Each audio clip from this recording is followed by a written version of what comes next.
Good morning and welcome to Snow Day Forum, Revealing the Divine Feminine. Today we get to dive into Dorothy Day via a station-style interview with two Marys, Mary Farrell and our Mary Johnson. Well, wait a minute, I'm getting ahead of myself. Let's begin with a prayer. Yeah. And with that, I ask for your patience, everyone, with my budding awareness of the divine feminine in me. It's giving me some confidence to make a few changes to my favorite prayer. So here's the prayer. Amma God, make me an instrument of your peace. Where there is hatred, let me sow love. Where there is injury, pardon. Where there is doubt, faith. Where there is despair, hope. Where there is darkness, light. Where there is sadness, joy. O divine wisdom, grant that I may not so much seek to be consoled as to console, to be understood as to understand, to be loved as to love. For it is in giving that we receive, it is in pardoning that we are pardoned, and it is in dying that we are born to eternal life. Amen. Amen. So I'd like to introduce now our two Marys. We have Mary Farrell and Mary Johnson. I'll begin with you, Mary Farrell. Mary was born, no, excuse me, I'm not starting there. Mary was introduced to the Catholic worker movement while attending Winona State University and was active at the Newman Center. Upon her graduation in 1981, she moved to Iowa to volunteer at the Catholic Worker House of Hospitality in Dubuque and Waterloo. A photographic pilgrimage to 25 worker hospitality houses in 1989 through 90 led her to return to Winona in 1991 to become a founding member of the Winona Catholic Worker, where she was a live-in volunteer for 10 years. Wow. She continues to be involved with the Bethany House Catholic Worker, providing hospitality for those in need of food and fellowship. Thank you. And Mary Johnson, has been a member of St. John's for over 7 years. She is a retired hospital chaplain, an avid swimmer, and pretty handy with a chainsaw.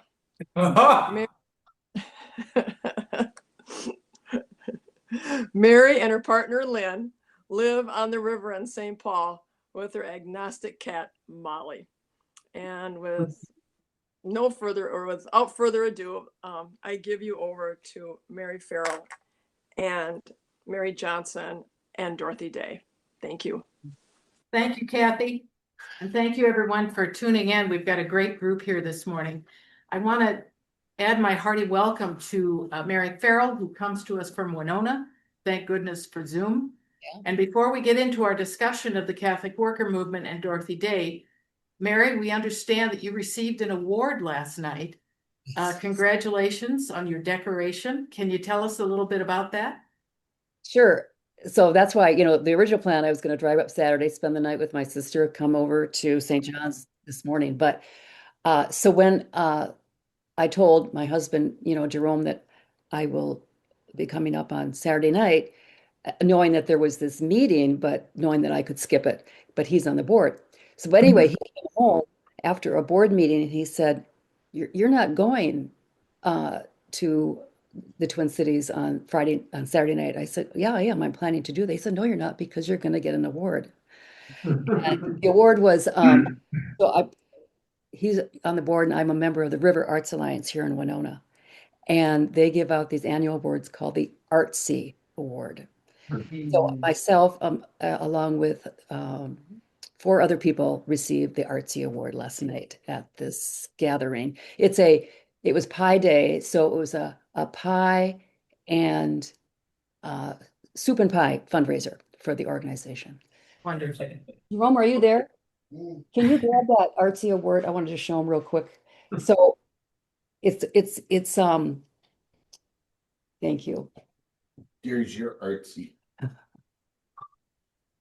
There it is. I should probably unblur it. Congratulations. Yes. Let's see, I should probably unblur it so you can see it. But what it was it's a box of Wheaties because it drops on the floor and there's the Champion of the. so this is Champion of the Art. Instead of Wheaties, it's the Artsies. So Wonderful. Congratulations. thank you. Thank you. I'm a photographer and I do filmmaking. So that was kind of what was behind that award. Yeah, I've seen some of your work. You're a wonderful documentarian, so well deserved. Way to go. So let's talk about the Catholic worker movement in Winona. How did the movement I'm familiar from my study of Dorothy Day that a lot of her work was based in urban areas. How did the worker movement get started in Winona? Well, it's because I lived here and, went to school here and then left, to do my volunteer work originally in Iowa. And then after a 2-year, volunteer opportunities and live-in volunteers in Iowa, I moved back to Winona and spent some time here and got to meet some really good friends.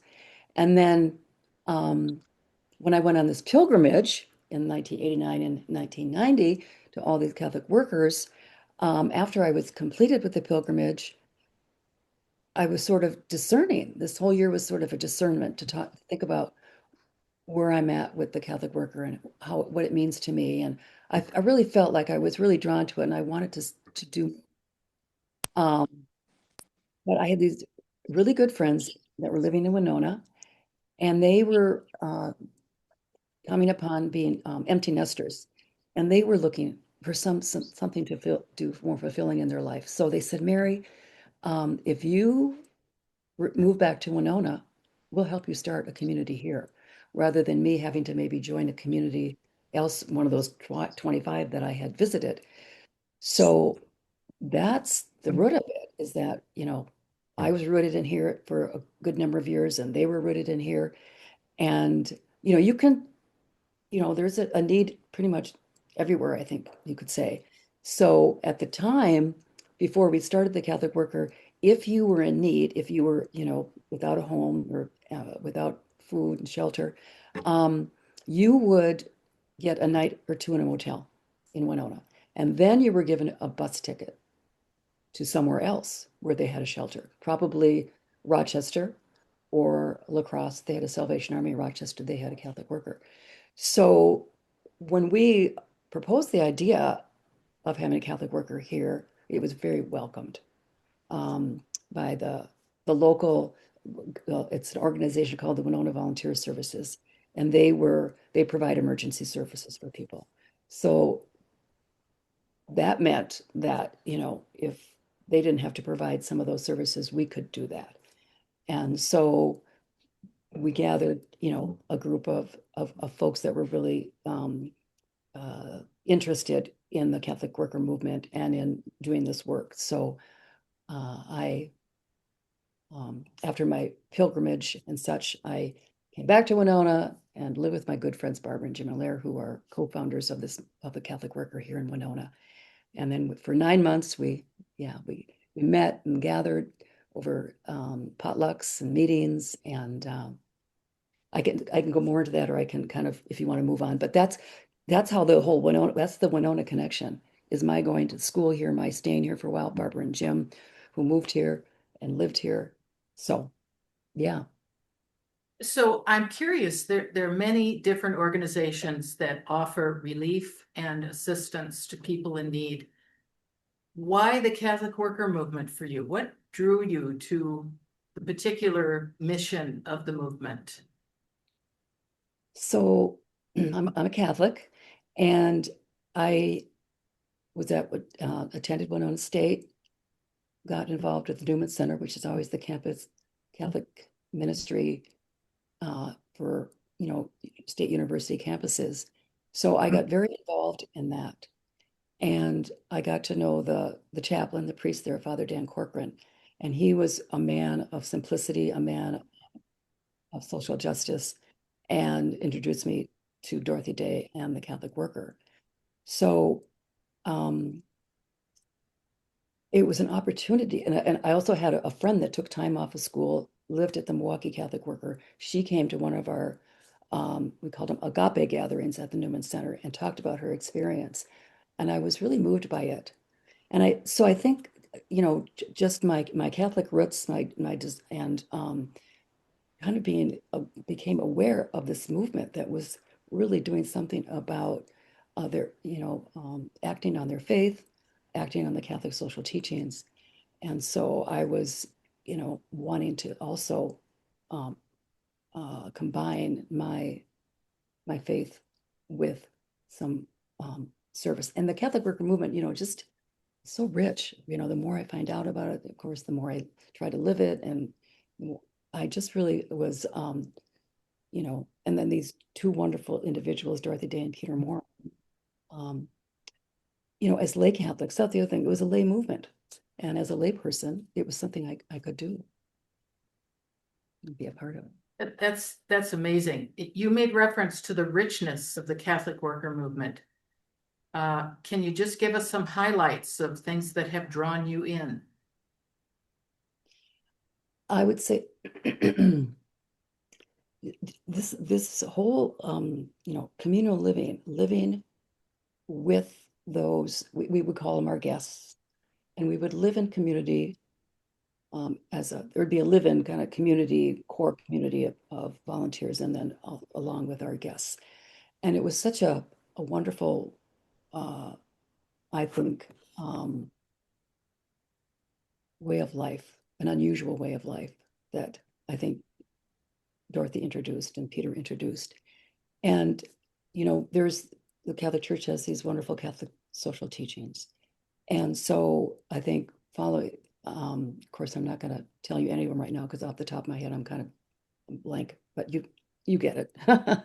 So I just thought, and that they had this house of hospitality. They had this whole well-rounded idea and movement to, provide hospitality to some people living on the land and growing their own food and providing food for people in the city. Um, we had roundtable discussions that you would discuss things. And as Peter Moore would say, you tell me what's on your mind, I'll tell you what's on my mind, and we'll both have more on our minds. So, but it was just, this very active, and then of course the aspect of justice and peace, and just really grounded in um, the scriptures and the gospel, and bringing that, living that, actually living that to me is yeah. So yeah, I would say that those pieces um, are really unique. I don't know, I shouldn't say unique, but just very deeply special and radical in many ways. Yes, radical. You mentioned Peter Morin, and a lot of folks aren't aware that Dorothy really had a kind of a sidekick in the Catholic worker movement, who was essentially a French peasant who showed up one day, and they teamed up and founded the movement in the early 1930s. Can you say anything? Now, Peter Morin struck me as kind of an oddball. Right. Uh, Somebody who was maybe brilliant in some ways, but didn't really fit in. How did he strike you? Same way. He was a nonstop talker. Um, lived again a total man of poverty. Basically, you know, slept in his clothes, and he really took on the Saint Francis, the whole Saint Francis way of life too, and but very like Dorothy would call him his teacher, because he knew she was a convert to Catholicism. She was still learning, and he had been actually a Christian brother at one time, but left the Christian brothers in France, immigrated to Canada and then the United States, and really worked hard labor, until he and Dorothy paired up. And I love the story of how, she was in Washington, D.C. She was covering as she was a journalist and she was covering a hunger march in DC, but she took time off to go to the Basilica of St. In DC and prayed that she could do something with her newfound faith. She comes back to New York City, and who's standing outside her door but Peter Morin? You know, George Schuster of the Commonweal magazine said, "You need to go meet this woman." And so, I mean, they met and immediately, they bonded. And but they were an unusual pair, but they both brought what they needed to bring to this movement. So, but yeah, there's a whole book that he wrote, uh, that he authored on his easy essays. He's wrote these fun, easy essays. Um, I've got the Catholic Workday newsletter here that is still published out of New York. And okay, I have one. Can I read one? Please. Yes, okay. Okay. Professors of a farming commune. Professors of a farming commune do not tell their students what to do. They show them how to do it. Professors of a farming communion do not tell their students to master subjects. They enable them to master situations. Professors of farming communes do not prepare their students for a position where they will have to play somebody else's game. They train them for a profession where they will be able to play their own game. Professors of a farming communion do not teach their students how to make profitable deals. They teach them how to realize worthy ideals. So these fun little, essays that he did were just, again, a rich part of the. Mary, I think Martha's Okay. for the. Oh, Lynn is there too. Hi, Lynn. Good to see you. Hi, What- Mary. What struck me about Dorothy's relationship with Peter Morin was that she had the grace to tolerate his idiosyncrasies. And that was such a blessed team that they had.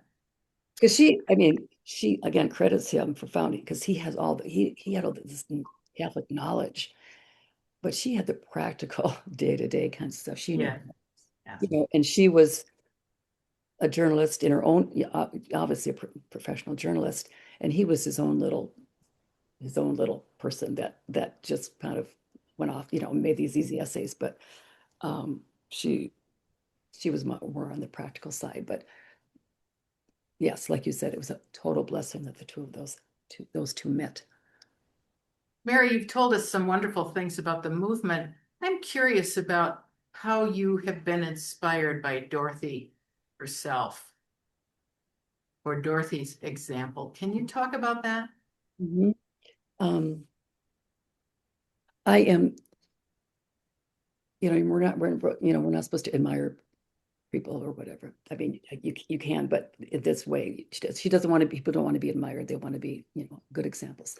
But I do admire her. So her, I am completely inspired by her strong faith, her commitment, she lived the Catholic worker until the day she died. She lived in a house of hospitality until the day she died. She starts the movement, and she sticks with it, and she embodies the movement. She takes, and she, as a result, now we have all these Catholic worker communities around the United States and beyond. And she was just so willing to sacrifice. She was so willing to live this life of voluntary poverty. I mean, and she was so deep in her newly found Catholic faith, and did what she needed to do to just keep herself going, keep the movement going. She, it was mostly just how she lived that commitment so strongly, and risked arrest.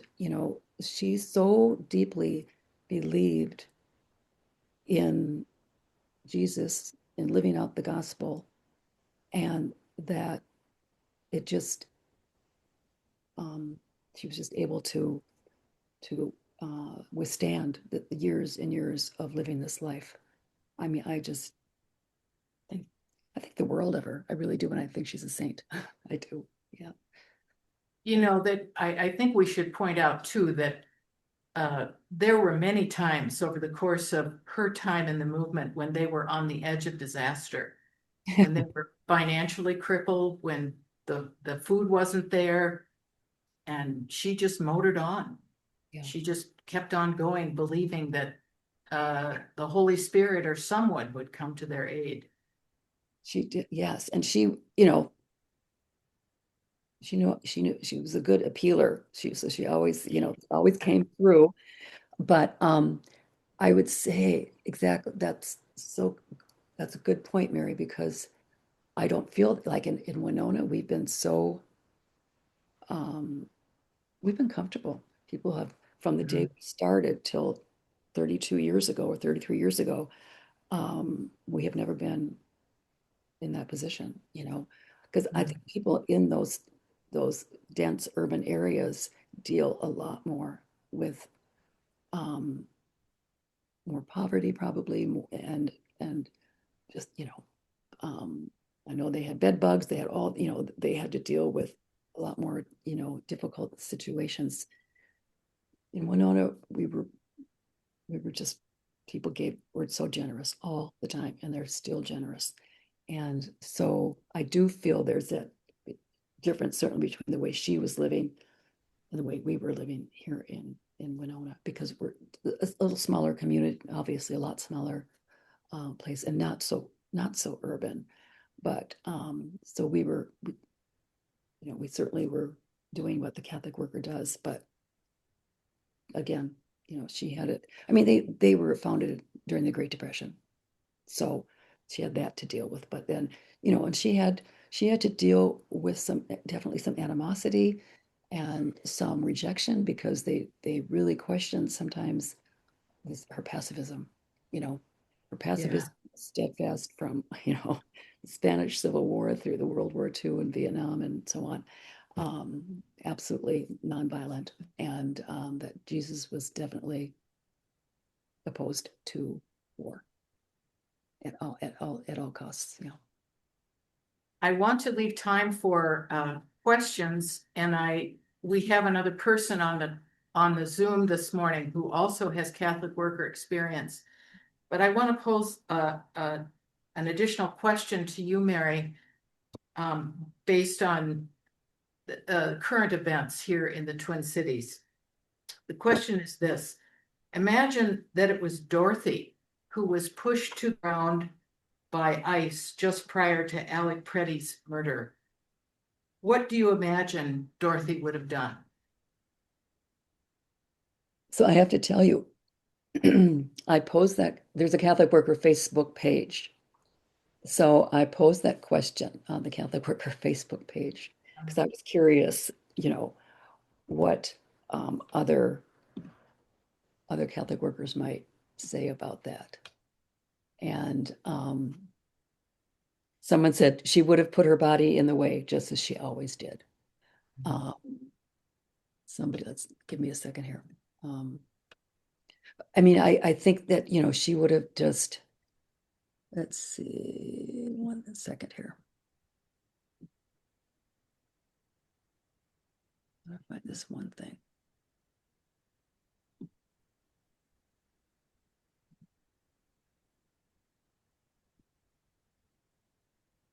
Anyway, Well, yeah. I got to stop doing that. So, yeah, I think that she wouldn't be any way, she would be respond in, and Lily, she would respond in prayer and love, and she just would probably let whatever happened, and let it be that, because she just would not resist and she would not be violent. So is that what we're looking for, Mary? Is that what you're asking? Yeah, I'd just be curious. I think other people on the call might want to respond to that question as well. Mhm. Um, well, let's see what other people are thinking here. Mark Delahanty, are you on? Oh, try again.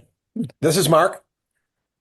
Mark, you have had Catholic worker movement experience as well. Would you just, this is Mark Delahanty calling in from Eota, Minnesota, where he and his A different family shirt on if I knew you were going to turn the camera on. Yeah, thanks, Mary's. That's my, Grew up in Minneapolis, and I was first introduced to the Catholic workers as really in the early 1970s when my freshman year religion teacher brought a member of the Catholic worker community into our class at De La Salle High School, and Sister Bernie introduced me to the grape boycott and the farm workers movement, and taught me that I could go up to the Richfield liquor store and protest the selling of Gallo wine. So as a 13-year-old De La Salle kid, I did that. It inspired me a lot to see the Catholic worker movement as a important part of the anti-war movement in the early 70s in Minneapolis. And when I got to college at St. John's, I then went my freshman year out to California to work with the farm workers for a year that turned into 5 years. And so as I spent those years with Cesar Chavez and the farm workers movement, the Catholic workers were integral in that. When we went to Los Angeles to go work on political campaigns, we stayed at the Catholic Worker House, lived there, and were hosted. And what Mary Farrell doesn't describe well enough is that it's nice to have, offer hospitality, and it sounds wonderful, but it's really not so nice when you get up at 3 a.m. and a guest is pissed all over the toilet, and instead of complaining, you just clean it up. And you go downstairs to breakfast, and someone brought a couple dozen bagels the day before, so you knew there'd be breakfast, but they decided that someone else on the picket line needed them more, and there was no breakfast. And it's the little tiny irritations. Not all the guests were wonderful and wholesome folks, and sometimes there was an awful lot of unpleasantness associated with, and smell associated with the guests. But unrelenting hospitality was the Catholic worker motto, and it's just so inspiring to see people living that out in ways that wasn't always pleasant or comfortable or inspiring. I also liked the fact that the Catholic worker community, I lived in the Detroit Catholic worker for some time as well, always associated with a farm. And I'm living on a farm now, and I love the connection of the Catholic worker movement with a farm. Peter Marin spent more of his time in the New York farm than he did in the Manhattan houses of hospitality. And Dorothy Day also would retreat to the farm to rejuvenate. And still to this day, the Catholic workers, almost every house I know of is associated with a farm. I don't know, there's a Catholic worker farm in Lake City, Minnesota. I don't know if that's associated with Winona, but they're from the Winona of Catholic workers, actually. It started yeah. there. Anyhow, it has inspired my life, and the political activism and the focus on social justice was all inspired by connections with the Catholic worker early on. But it's not for everybody, and it's not easy, especially the kind of anarchist approach and impractical. Dorothy Day was impractical. Imagine how hard it was to be a pacifist during World War II. And donations fell, and a lot of anger at her homes of hospitality in those eras, and during Vietnam as well. So Okay, Mark, you have to stop talking because you're wrecking my sermon. I didn't know I was going to talk at all. So thank you, Mary. Nice to meet you, Mark. You're in Eota? I live on a farm halfway between Rochester and Eota. Yeah, my wife Martha Bowman. It's her family farm. Our kids. She's sixth generation out here. So We have friends, Jim and Kathy Schumann. okay. Yeah. Anyway. So, Mark, you got involved in the movement several years before Dorothy's death, but you never met her, right? I never met her. She came to Delano, California, as part of a political protest, but I was assigned to cook that day, so I did my job and stayed in the kitchen and never met her. Oh no. Oh. Mark and Mary, you both made reference to one of the core values of the movement, which is voluntary poverty. Any more thoughts on that? I mean, that's a powerful thing. The choice to live a simple life, right? Yeah. mean- And yeah, like, are we gonna have bagels for breakfast? No, someone needs them more. Yep. It's kind of amazing. Because the idea too, I mean, there was no, we could have like part-time jobs, but we really didn't want people working um, full-time jobs. So that obviously we would be available to the work at the house, but and also as a way to, you know, try to live out that value or that yeah, the whole voluntary poverty piece that makes you more in solidarity with your guests who you are living among. You read Dorothy's The Long Loneliness or other books, and you read The Catholic Worker or The Catholic Agitator, and it's not theoretical though. I mean, the hard part about voluntary poverty is one of your colleagues, gets a serious medical condition and doesn't have health insurance and dies. Um, that stuff happens with voluntary poverty, so it's not like it's all wholesome. It's excruciating at times. Okay, do people have thoughts or questions? Anybody want to pipe up here? What do you see? Yeah, sister.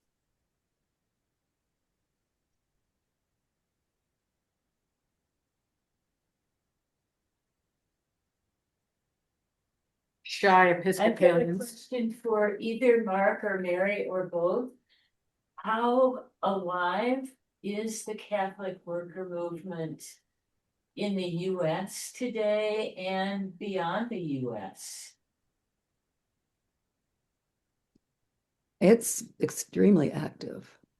And I mean, there's over 100 houses around the United States for sure. And then over in Europe, I'm not sure how many in Europe, but there are in Germany and England and the Netherlands. There's one in Australia. But anyway, there is a piece that it's called the Winona Catholic, no, sorry, it's called the Catholic Worker Roundtable.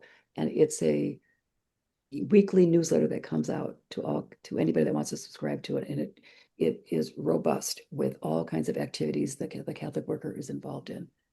And we have a Catholic worker website. There's a Facebook page.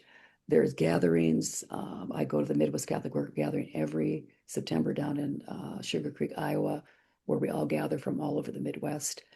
And I just think, that there's becoming more and more interest in Dorothy Day and the Catholic worker because of, I think, her potential sainthood.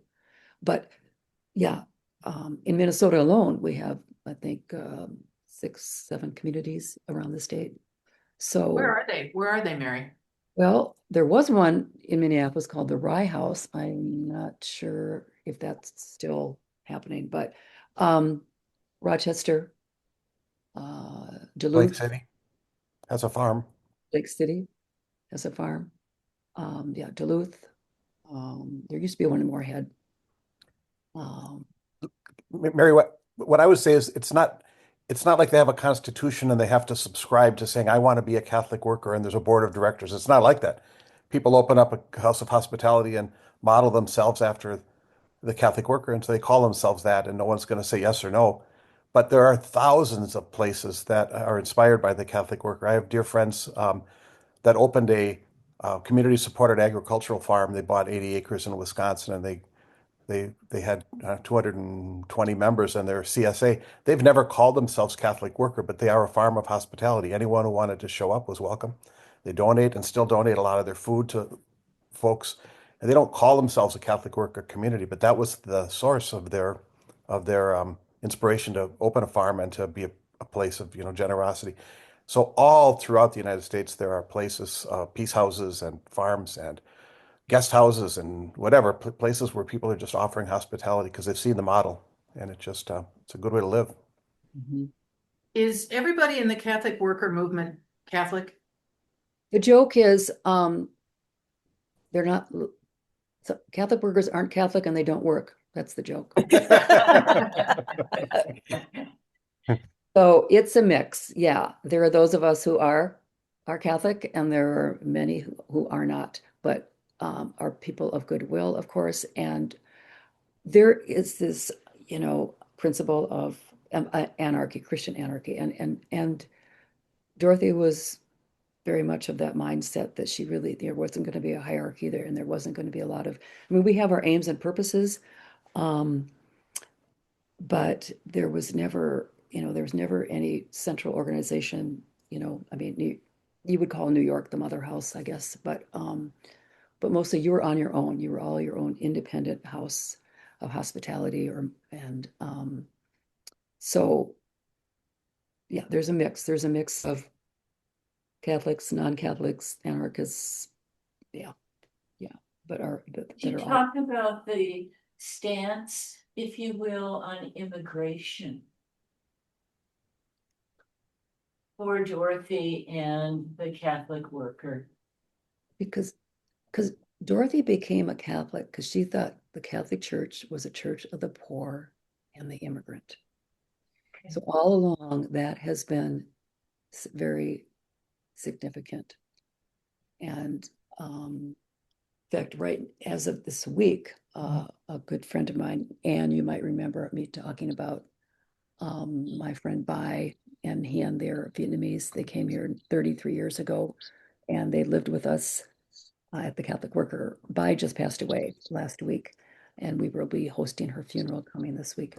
But anyway, definitely there is a lot of action with the Catholic Worker around immigration, and several of us were certainly involved in the ICE protests. We had hundreds of people gather in Winona weekly for a while. Yeah, and definitely has a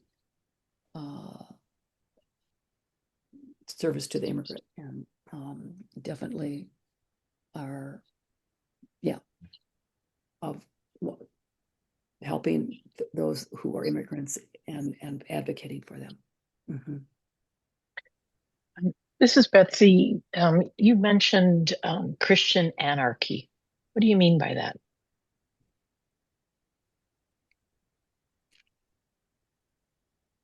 It's just believing, I think, that it's not just secular anarchy where you're just against certain everything or whatever, but Christian anarchy is you're still rooted, you're rooted in Christianity, but you really struggle with the system. Dorothy often referred to our system as filthy, rotten. That was her words, because she didn't vote. She did not participate in kind of political, even though the ironic thing is she protested for the rights of women to vote, but then she ended up in her conscience, she could not participate in this system, but she certainly could follow the teachings of the gospel. So, Mark, maybe you have some more you want to say about that, but she really did not want to align herself with our form of politics and government. When Martha and I were members of the St. Stephen's Catholic Church in Minneapolis, we used to joke that we love the diversity of this place, except the parts of the diversity that we can't stand. Well, the joke too was that Dorothy wanted anarchy, but she was the chief anarch.